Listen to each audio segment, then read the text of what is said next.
60টি বর্জনীয়র 1 number, বিলম্বে ইফতার করবেন না কখনো। 1 নাম্বার, দেরি করে ইফতার করা নিষিদ্ধ। ইহুদিরা দেরি করে ইফতার করে। লা ইয়াজালুন নাসু আলা খাইরিন মা আজ্জালুল ফিতরা।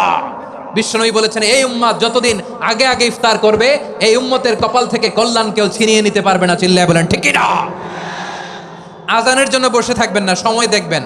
স্থানীয় সময় যখন সূর্যাস্ত হওয়া মাত্রই বিসমিল্লাহ, খেজুর খেয়ে ফেলবো। পারবেন তো নাকি দেরি করবেন? 2 নাম্বার, রমাদানের পবিত্রতা বজায় রাখবো। কোনো তর্ক বিতর্ক অশ্লীলতায় আমরা জড়াবো না, ঝগড়া করবো না, সরাসরিও না, ফেসবুকেও না। করবেন কেউ গালি দিলে বলবেন ইন্নিমরুউন সায়েম, আমি রোজাদার। আল্লাহর হাবিব শিখিয়েছেন, কেউ যদি তোমার গালি দেয়, কটু কথা বলে, অশ্লীল কথা বলে, রমজানে তুমিও বলতে পারবে না। তুমি বলতে পারবা ইন্নিমরুউন সায়েম, আমি রোজাদার। আজকে থেকে নিয়ত করেন, রমজানে কেউ গালি দিলে আপনি একটা গালি দিবেন নাকি? কে বলবেন? রোজাদার। রমজানের পবিত্রতা আমি ভঙ্গ করতে পারবো না। অশ্লীল নাটক সিনেমা আমরা দেখব না। যে রমজানে মিথ্যা কথা, মিথ্যা কাজ, মিথ্যা সাক্ষী ছাড়তে পারে নাই, তার না খেয়ে থাকা, উপবাস থাকা দিয়ে আল্লাহর কিছু যায় আসে না। এজন্য মিথ্যার সাথে আমাদের কোনো সম্পর্ক আছে? মিথ্যা বলবো না। 4 নাম্বার, অপচয় করব না। ইন্নাল মুবাযযিরিনা কানু ইখওয়ানা শায়াতিন ওয়া কানা শাইতানু লিরাব্বিহি কাফুরা। অপচয়কারী শয়তানের ভাই। আচ্ছা, যে শয়তানের ভাই ও নিজেও আরেকটা কি? শয়তান। যে শয়তানের ভাই ও নিজেও আরেকটা কি? অপচয় করবো না। ইফতারি করতে যে আমরা অনেকে অপচয় করি, এগুলো করবেন আপনারা না। অপচয় করবো না। 5 নাম্বারে, রিয়া, লোক দেখানো ইবাদত আমরা করবো না। লোক দেখানোর জন্য নামাজ, রোজা, জিকির, তেলাওয়াত, দান সদকা এগুলো করলে আল্লাহর দরবারে এগুলো কবুল হবে। বিশ্বনবী বলেন, দাজ্জালের ফিতনার চেয়ে একটা বড় ফিতনার ভয় আমি করি, সেটা কি? আর রিয়া, শো অফ মেন্টালিটি, লোক দেখানো মানসিকতা।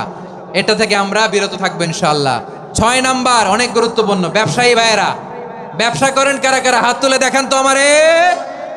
মাশাআল্লাহ, হাত নামান। ব্যবসায়ী ভাইয়েরা, অনেক অসাধু ব্যবসায়ী আছে, রমজান আসলে নিত্য প্রয়োজনীয় পণ্যের মূল্য বৃদ্ধি করে দেয়। এরকম আছে না নাই? এগুলো করবেন না। মজুদদারি করবেন না। পণ্যের কৃত্রিম সংকট বাজারে করবেন না। আপনি লাখ টাকা কামায়া ভাবছেন যে রোজাদারদের কষ্ট দিয়ে ধনী হবেন। এমন রোগ আল্লাহ আপনারে দিবে, কোটি টাকা দিয়েও আপনি হাসপাতালের বিল পরিশোধ করার ক্ষমতা আপনার হবে না। খবরদার। শেষ বয়সে দেখবেন কি কষ্ট আপনার হয়। আপনি রোজাদারদের কষ্ট দিচ্ছেন, আল্লাহ আপনার সুখে রাখবে? আল্লাহর দোহাই লাগে, আমার ব্যবসায়ী ভাইয়েরা এটা করবেন না। আরব বিশ্বে আমরা দেখেছি, আরব বিশ্বের ব্যবসায়ীরা সারা বছরে ব্যবসা করে, রমজানে ভর্তুকি দেয়। আর আমার দেশের কিছু অসাধু ব্যবসায়ী রমজানে গলাকাটা ব্যবসা করে আর সারা বছর সেইটার উপর দিয়ে চলে। চিল্লায় বলেন ঠিক কিনা? করবেন না, এটা করবেন না। নিত্য প্রয়োজনীয় পণ্যের মূল্য বৃদ্ধি করা হারাম, পণ্যের কৃত্রিম সংকট তৈরি করা হারাম, মজুদদারি করা হারাম, রোজাদারদেরকে কষ্ট দেয়া হারাম। এটা করবেন না। 7 নাম্বারে সর্বশেষ কথা, অধীনস্থ যারা আছে তাদের কাজের চাপ আপনারা কমিয়ে দিবেন। কাজের লোক, ফ্যাক্টরির ওয়ার্কার, স্টাফ, তাদের প্রতি যদি রহম করেন, আপনার উপর রহম করবে কে? আমার প্রিয় ভাইয়েরা, এই আসন্ন রমাদান এটা এমন এক বরকতের মাস, যে মাসে আমরা নিজেদের নাফসের উপর নিয়ন্ত্রণ প্রতিষ্ঠা করি। সারা বছর নাফস আমাদেরকে নিয়ন্ত্রণ করে, আর রমাদানে আমরা নাফসকে নিয়ন্ত্রণ করি। কথা বুঝতেছেন? সারা বছর নাফস আমাদেরকে নিয়ন্ত্রণ করে। এই যে এখন আমার খেতে মনে চাইলে যে খেজুর রাখ, আমি খেজুর খেতে পারবো, নাটস আছে, বাদাম খাইতে পারি। খাইতে মন চাইলে পানি, আমার রুহুটা চায়, আমার নাফসটা খেতে চায়, আমি খেতে পারি, পান করতে পারি। বিবাহিতরা দিনের বেলায় স্ত্রীর সাথে মেলামেশা করতে চাইলে করতে পারে, কিন্তু রমাদানে দিনের বেলায় খেতে মনে চায় কিন্তু আমরা খাই। আমার প্রবৃত্তি খেতে চায় কিন্তু প্রবৃত্তির কথা আমরা শুনি, কথা কয় না। রমজানে খেতে মন চাইলে আমরা খাই, তৃষ্ণায় গলা ফেটে যায়, গলার ছাতি ফেটে যায়, কিন্তু এক ঢোক পানি কি আমরা গিলি? বিবাহিতরা দিনের বেলা স্ত্রীর সাথে কি মেলামেশায় যায় না। তার মানে সারা বছর নফস আমাদেরকে নিয়ন্ত্রণ করে, আর রমাদানে নফসের উপর আমরা নিয়ন্ত্রণ প্রতিষ্ঠা করি। নফসের লাগাম আমরা রমাদানে টেনে ধরে, চিল্লায় বলেন ঠিক কিনা? এজন্য আমার প্রিয় ভাইয়েরা, নফসের উপর নিয়ন্ত্রণ নিতে চাইলে রমাদানের রোজার কোনো বিকল্প নাই। এটা এমন মাস যে মাসের ফজিলতেরও কোনো শেষ নাই। এই মাসকে বলা হয় দ্য মান্থ অফ হোপ। এটা আশা জাগানিয়া মাস। রমজানের কথা শুনলে আশা জাগে না হৃদয়ে? হ্যাঁ, ইদা জা রমাদান ফুতিহাত আবওয়াবুস সামা ওয়া গুল্লিকাত আবওয়াবু জাহান্নাম ওয়া সুফিদাতিশ শায়াতিন। রমাদান আসলে আকাশের দরজাগুলো খুলে দেওয়া হয়, মানে জান্নাতের। জাহান্নামের দরজাগুলোকে লক করে দেওয়া হয়, শয়তানকে চেইন আপ করা হয়। ইবাদত করলে শুধু করতেই মনে চায়, চিল্লায় বলেন না সুবহানাল্লাহ। রমজানে আবাদতে যেই মজা পাওয়া যায় সারা বছর অন্য কোনো মাসে এই মজা আপনি পান? আমার চাঁপাইনবাবগঞ্জের ভাইরা আওয়াজ করে বলেন না, রমজানে আবাদতে যেই মজা অন্য মাসে এটা পান?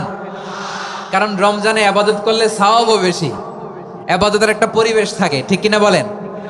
অন্য মাসে আবাদত করলে এর সওয়াব পাওয়া যায় গাণিতিক হারে, রমজানে আবাদত করলে সওয়াব বাড়তে থাকে জ্যামিতিক হারে। সুবহানাল্লাহ কইবেন না? অন্য মাসে সওয়াব বাড়ে গাণিতিক হারে, রমাদানে আবাদত করলে সওয়াব বাড়ে কিভাবে জ্যামিতিক হারে বাড়ে দেখেন। রমাদানে একটা নফল করলে ফরজের সমান সওয়াব, একটা ফরজ করলে 70 থেকে 700 গুণ সওয়াব, রমজানে উমরা করলে হজের সমান সওয়াব। সুবহানাল্লাহ নাই? দ্য মান্থ অফ হোপ, আশা জাগানিয়া মাস। এই মাস আমাদেরকে হোপফুল করে, আশাবাদী করে। রমাদান যেমনি দ্য মান্থ অফ হোপ, আশা জাগানিয়া মাস, এট দ্য সেম টাইম এই রমাদান হচ্ছে মান্থ অফ ওয়ার্নিং, একটা ওয়ার্নিং এর মাস। নবী যেমনি আশা জাগাইছে আবার ওয়ার্নিং দিয়েও গেছে, খবরদার।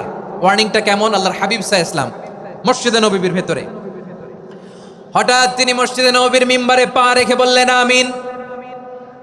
দ্বিতীয় ধাপে পা রেখে বললেন আমিন, তৃতীয় ধাপে পা রেখে বললেন আমিন। সাহাবারা অবাক হয়ে বললেন ইয়া রাসূলুল্লাহ, ইয়া হাবিবাল্লাহ, 3 বার শুধু আমিন আমিন পড়লেন, কেন পড়লেন আমরা কিছু জানি না, আমাদেরকে জানিয়ে দেন কেন আপনি 3 বার আমিন বললেন?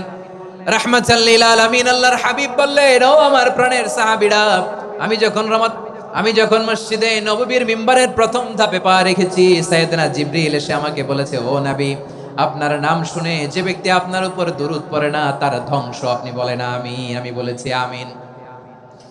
দ্বিতীয় ধাপে পা রাখার পর সাইয়েদনা জিবরিল বললেন, ইয়া রাসূলুল্লাহ, মাতা পিতাকে বার্ধক্য অবস্থায় পেয়ে তাদের সেবা করে, তাদের সাথে সদাচরণ করে যে সন্তান জান্নাত কামাতে পারলো না তার জন্য ধ্বংস। আপনি বলেন আমিন। আমি বলেছি আমিন।